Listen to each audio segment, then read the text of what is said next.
Hey, good day to you, Dr. Prodigal, coming to you. I just was giving some thought to some things. It's something I've been seeing quite a bit lately. And we seem to overlook it as the body of Christ. It has to do with fathers. The father's blessing, the father to the children, the father to the sons, the father's release. It's something about fathers now. And it's begun quite a bit ago in the United States under the Roosevelt administration. He made it so wonderful that if you would move the fathers out of the house, then we can help you as the government and even take care of you, but you have to have the fathers out of the house. Well, you see what that caused in many communities, mostly poor, mostly minority, but either way, in all communities. I've seen the impact that a father can have on everyone. Myself, I had a father that was present, but that's as far as that went. There was nothing else. There was no pouring into. So therefore, he left me at a disadvantage in life, in which, some ways I still suffer from it today. But let's look at the early church for one. Everything that was together. I did my dissertation on widows and orphans in the Bible. It wasn't that title, but it was quite interesting that I discovered that an orphan is an orphan biblically when not because of the absence of both parents, but just because of the absence of the father. So that's something to tell you right there. There was something that I also saw as well, that girls tend to go on this cycle. Their cycle begins much earlier if the father's not in her life and the father doesn't have a good relationship with the mother. Again, these are father things. Now, what I'm seeing now is that the modern church has nothing to die for at all. So if there's nothing to die for, there's no one necessary to defend the home, which is the father. So we have to go back to basics on some things. I say this also because I have ministries that come to me, and of all things, many say, oh, well, we need you to cover us. Well, I'll be doing you an injustice. If I have to cover you to keep things from you, that means I must be the perfect covering. I can mentor you, I can pastor you, but I can't cover you. Only Christ covers all of us. So now, as we deal with that, we also deal with the father-son relation. I miss the teachings of Dr. Mark Hanby, and when he wrote "We Have Not Many Fathers," it was an awesome work at the time, but then people took that and ran amok with it. So now we have many people that are they're collecting spiritual children. Yes, this is my son. Yes, that is my son. But if there's going to be a connection like that, I think the person should hear from God the Father in order to pick earthly fathers, because you had no choice on your biological father. But we need the wisdom in all of that. So what happens with this? I'm watching people say, well, the Lord told me to start this ministry. And my question to many of them, who is your pastor? Well, the Lord told me. I'm going to ask you again, who is your pastor? Well, I don't have a pastor. The Lord, and he told me that I would be this, and just as I was with Moses, I'm like, okay, here we got a live one here. I won't honor that with many other visits or conversations. Because until you're submitted to someone, don't expect anyone to submit to you.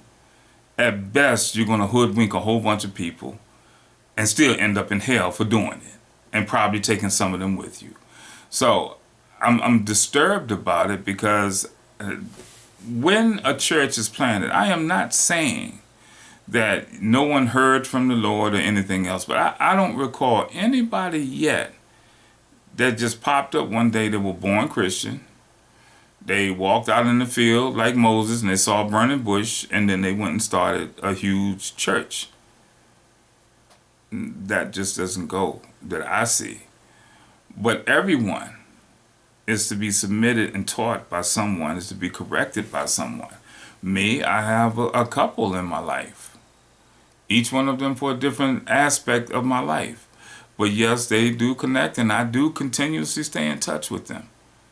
Even when some things may go wrong with them, I still stay in touch as a son, because I don't have many fathers. Only have a few, at most 4. And even with that, sometimes that can be confusing to some people. But I'm watching pastors, two in particular that I just happened to come across this week. Oh, well, we don't need a covering. What church did you come from? And when as they spoke of the church, one of them I knew. I said, I'm sure this pastor did not send you out like this.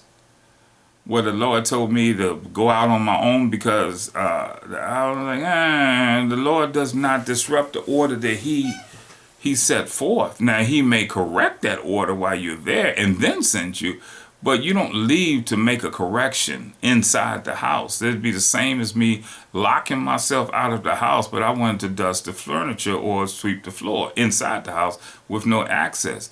And that was another thing that I found that was interesting. How is it that we have all of these people that the Lord is telling to break ranks? Yes, He does tell us to break ranks sometime, but not because things are in order. It's because things are not in order. So could it be that the disorder that there was in that perceived order was you, and now you've taken that disorder somewhere else? Well, and this is what will get me. Yes, that church will flourish for a year. I'll give it a year, maybe even 2, possibly even 3. Yes, that church will flourish. But you know why it's going to flourish? You're flourishing from under the anointing that you left. It's like if I was in a house that was filled with applewood, bacon, smells all through it. If I stayed in that house long enough, when I walked out of that house, you could still smell it on my clothes. Or better still, for all of you holy people that don't want to think that gluttony is a sin, what if I stayed in, a bar, a cigar bar at that? And if I'm in there, I don't have to be in that long, but when I come out, that smell is going to be on me. So the fragrance that you got with you now that you stepped off and you thinking that this is a new thing, it's actually from the old house. And all you did was bring that overflow anointing into your underperforming future. And this is what you've done. But not only with that, you're going to have people going to follow you. There's a voice for everybody's ears here. Some voice, some of them not right, doesn't matter. 1/3 of the angels followed Lucifer. He didn't trick them. He tricked us. But they just followed openly because they chose to. And that's what's going to happen. So here we are. We have someone that says, no, I'm not going to be a follower of anyone. I'm going to be a leader, but never a follower. Well, you just stepped out. Now you've stepped out and people are following. Yeah, he sounds great. You've been an Absalom.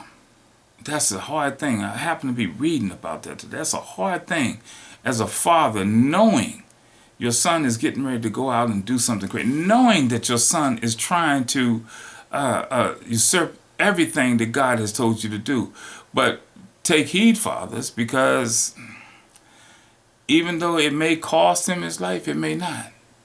It may not cost him his life. What cost him his life was zealous people around him that could not follow orders. That's what cost him. That's exactly what cost him his life. So, with the king saying, do not harm Absalom, Joab took it upon himself to do him some harm. So here we're looking at this fatherhood situation again. Fathers, you will have sons that will, or daughters. I'm not specifically saying this is just, one gender. You will have sons and daughters that will raise up against you. They will go out against your wishes. They will begin ministries, maybe not without being released. But you bless them as they go anyway. Just as the same as the father blessed the prodigal son. And you bless them when they come back. Because they should come back, and they most likely will. So that's on the spiritual part. Now on the natural part, what I'm seeing, for a while, there's been so much with broken families, children born out of wedlock. I had a child born out of wedlock. This just happened. I was wrong. I'm not going to, I was deep in sin. We already knew that if I was out of wedlock. So now, at that same time, it was very hard for a man to really get custody of his child, even if that was the best thing for the child. Now it's a big difference. I read in Malachi, 4th chapter, 6th verse, and he shall turn the hearts of the fathers to the children, and the hearts of the children to their fathers, lest I come and smite the earth with a curse. So I always look at first the natural and the spiritual, but you have to have a knowledge of the spiritual to observe something that's going to happen in the natural. So I do remember this verse at the end of Malachi. They say it's the end of the New Testament. Technically, it's not. Technically, the last book of the New Testament was Nehemiah. And one day I explained that as to why I said, and then it even makes sense as I will explain it. But we still have Malachi, and I celebrate that. So I looked at this, and he said, lest I strike the earth, I'm going to smite the earth with a curse. So I started noticing things now. More fathers are single parents. Okay, I've been there. We have a different kind of love than a mother, but we got a love just as strong as a mother. And then I saw more fathers were getting custody of their children.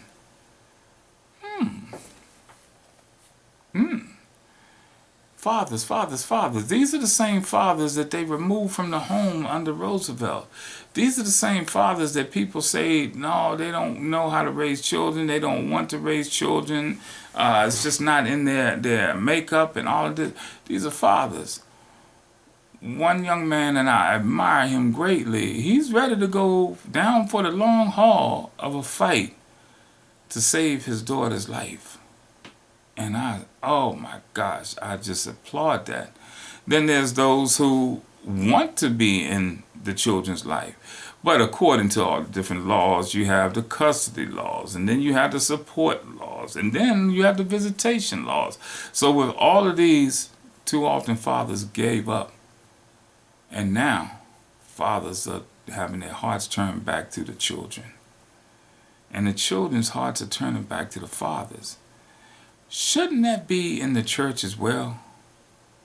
Should fathers come out and just say, I was wrong about some things? I didn't know, but now that I understand more, I'm going to do more. Shouldn't children say, I was wrong leaving the way I did? I tell my children all the time, I said, it's not that you leave a place, it's how you leave it. And that's very important. You leave places in order. Granted, there are going to be some times if you're going to leave a church or anything that there's going to be drama where, unfortunately, some other aspects of your being is more important than your spiritual destiny. But it's neither here nor there. God will heal your heart with that. God healed my heart with some things that I was very torn. I was very torn because I knew my assignment was up. I knew I had performed it, but I was torn because it wasn't heeded. Okay, well, it's time to go. And he began telling me ahead of time, don't grieve for Saul. Don't grieve for Saul. And I was like, huh? And that's happened a couple of times. But we need to go back to this father thing. Stop collecting spiritual sons and daughters like you're some kind of spiritual foster parent, and they must bring you revenue in order for you to bless them or to impart with them. No. I'm not even talking about tithing and all of that. I'm talking about when you demand some type of honorarium or tithing in order for you to impart. That would be the same as if my son asked me and said, well, Dad, I need you to help me on arithmetic. I won't even say math. I'm going to go way back. Arithmetic. I have problems with addition and subtraction. And I said, well, if you go cut 32 lawns and come back, then, I can help you with it. But until then, you're going to be dumb as a brick. So get going, get it done, and come on back and we'll get her done. I wouldn't be such a great father. So why is the same thing that comes out over different churches? Well, I tithe to such and such. I tithe over here. It's wonderful that you're a part of all of these ministerial networks and you're saying that this person is your covering ministry and this person is your pastor. But when you have sadness in the family, if you have a death in the family, they're going to be there to the funeral. Are they going to come to the hospital? Or are they going to send representative. That's the difference in a father. A father will be there. A pastor will be there. So now that we're collecting all of these and we're demanding that they send us monthly payments or annual, whichever way you want to do it, weekly sometimes, I don't understand. I really don't. But now, if they're honoring you, then that's awesome as well. They can just honor you. They can just really, really, really honor you. And that's fine. I want you to do that. I want you to honor the best way possible your people in the Lord, your parents in the Lord. Honor them. Honor them. Any chance you get, honor them. There have been lots of times that I couldn't honor them with anything but my prayers, my fasting, my worship, my support, and that's what I do. I give the best of everything that I can possibly give. But honor them, and honor does not necessarily have to have a dollar bill. So we're thinking of that. Now we have that out the way. I'm not telling you to tithe up to nobody. I'm not telling you to do it. I'm telling you to seek the Lord on wisdom, which is the principal thing. Now, when we think about the fathers and the kids on earth now, let us begin to put more programs together that involve the fathers, and let the fathers be fathers. Yes, I'm saying that. America's turning into a sterile society because all the fathers are being castrated. So I want you to think of something today. I want you to think as you begin to just watch and see how many single parents there are, how many single mothers there are. Now I want you to begin to see how many single fathers there are. And I want you to see how many fathers are really trying to be fathers to their children, but other things may prohibit them from doing such. So let's not be so hard on that. And let's remember, if God didn't turn the hearts of the father to the children, the hearts of the children back to the father, he will have to come smite this earth with a curse. We got enough going to get us cursed already. We don't need to add that to our list of it. This Dr. Prodigal, give me a call. If you can, catch me. Well, you can always email me, dr.e.t.davisi@gmail.com, or to respond right here. I'll get it. But I hope to hear from you. And remember, this is the day of fathers. God bless you. See you soon.